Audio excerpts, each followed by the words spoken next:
पर सर बाजार में ना एक वर्ड हमेशा सबके जहन में होता है, मल्टी बैगर। तो क्या टेक्निकल एनालिसिस से मल्टी बैगर शेयर्स ढूंढे जा सकते हैं? क्या ये एक स्किल है जो किसी किसी के हाथ लगती है, या फिर प्योर लक, एक चांस है? लक तो हर चीज में, उसको आप रूल आउट नहीं कर सकते। Truth lies in the errors. जो लास्ट का 1% है वो भगवान के हाथ में है। आप बाकी की जो 99% स्किल्स हैं, उन स्किल्स के बावजूद भी आप अपने भाग्य से नहीं बच सकते। आप रावण के पास सबसे ज्यादा स्किल्स थी, तो उसके कृत्य ऐसे थे कि उसके भाग्य को उसने ध्वस्त कर लिया, वो भगवान से बढ़ पड़ा। रावण से ज्यादा स्किल्ड कोई था? पूरी मानवता के इतिहास में रावण से ज्यादा बुद्धिमान कोई नहीं हुआ, रावण से ज्यादा कलाओं का ज्ञाता कोई नहीं हुआ, रावण से ज्यादा शास्त्रों का ज्ञाता कोई नहीं हुआ है, उससे ज्यादा बुद्धिमान कोई हुआ नहीं, उससे ज्यादा सक्षम कोई हुआ नहीं, और रावण से बड़ा राक्षस कोई कहलाया नहीं।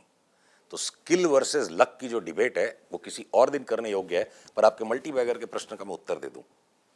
आप चाहे एस्ट्रोलॉजी करते हो अच्छी वाली समझबूझ के साथ, पूरे शास्त्रों के अध्ययन के साथ, या आप पुंगा पंडिताई वाली करते हो, चाहे आप टी लीव्स देखते हो, चाहे आप कॉइन टॉस करते हो, आप किसी भी तरह की प्रेडिक्टिव मेथड में लगो, चाहे स्टैटिस्टिकल एनालिसिस है, चाहे आप न्यूरल नेटवर्क से फोरकास्टिंग मॉडल क्रिएट करो या टेक्निकल एनालिसिस से करो, एक चीज बड़ी सिंपल है जिसको पकड़ लीजिए सारे लोग। अनिश्चितता जो है, जिसका बेस्ट मेजरमेंट अभी तक स्टैटिस्टिक्स में, standard deviation is the proxy of risk. तो उसके कारण जो स्क्वायर रूट ऑफ टाइम का जो रूल है वो फिजिक्स में भी आता है। Entire human cognition is confined. पूरी मानवता की जो कॉग्निटिव कैपेबिलिटीज है वो भी ओवर टाइम बढ़ रही हैं, पर अभी तक जो कॉग्निटिव लिमिटेशन है पूरी सोसाइटी के सोच का, पूरी साइंस टेक्नोलॉजी पैरा साइंस सबको आप मिला लो कि स्क्वायर रूट ऑफ टाइम के अनुसार अनिश्चितता बदलती है। 1% की अगर डेली वॉलेटिलिटी है तो 256 दिन अगर ट्रेडिंग करने के लिए है साल भर में, तो स्क्वायर रूट ऑफ 256 यानी 16% की एनुअलाइज्ड वॉलेटिलिटी होगी। तो आप रोज 1% का फैसला लोगे 256 बार, तो 256 बार आपको 256% की झाड़ पड़ सकती है, पिटाई पड़ सकती है।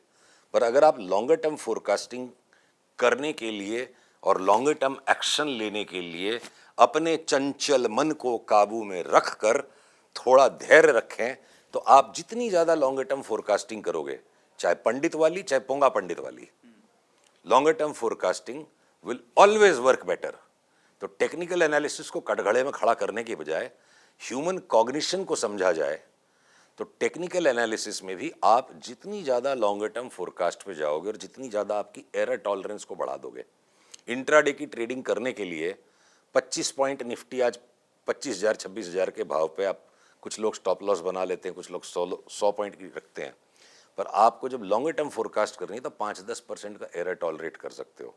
तो आपकी क्वांटिटी अगर रीजनेबल होगी, अहंकार रीजनेबल होगा, तो चाहे वो टेक्निकल एनालिसिस हो, फंडामेंटल एनालिसिस हो, क्वांट फाइनेंस हो, एस्ट्रोफिजिक्स हो, एस्ट्रोलॉजी हो, आप ताम्रपत्र से भविष्य को देखने की कोशिश कर लो। द नेचर ऑफ टाइम, वक्त को कोई पार नहीं कर पाएगा, वक्त से बड़ा कोई इल्यूजन नहीं है। तो इसको ऐसे देखिए, फिर वक्त ज्यादा दो, समय ज्यादा दो, तो फिर मल्टी बैगर्स आइडेंटिफाई करने हैं। मल्टी बैगर रातों रात थोड़े बनेंगे। अगर कोई मल्टी बैगर बनना है तो कल सवेरे थोड़े बनेगा, इंट्राडे ट्रेडिंग में थोड़े बनेगा। तो मल्टी बैगर्स को आइडेंटिफाई करना, हमारे को जो विद्याएं अभी तक सीखने मिली हैं, जो तरीके सीखने मिले हैं, मल्टी बैगर्स को आइडेंटिफाई करना इंट्राडे ट्रेडिंग करने से कहीं ज्यादा आसान है।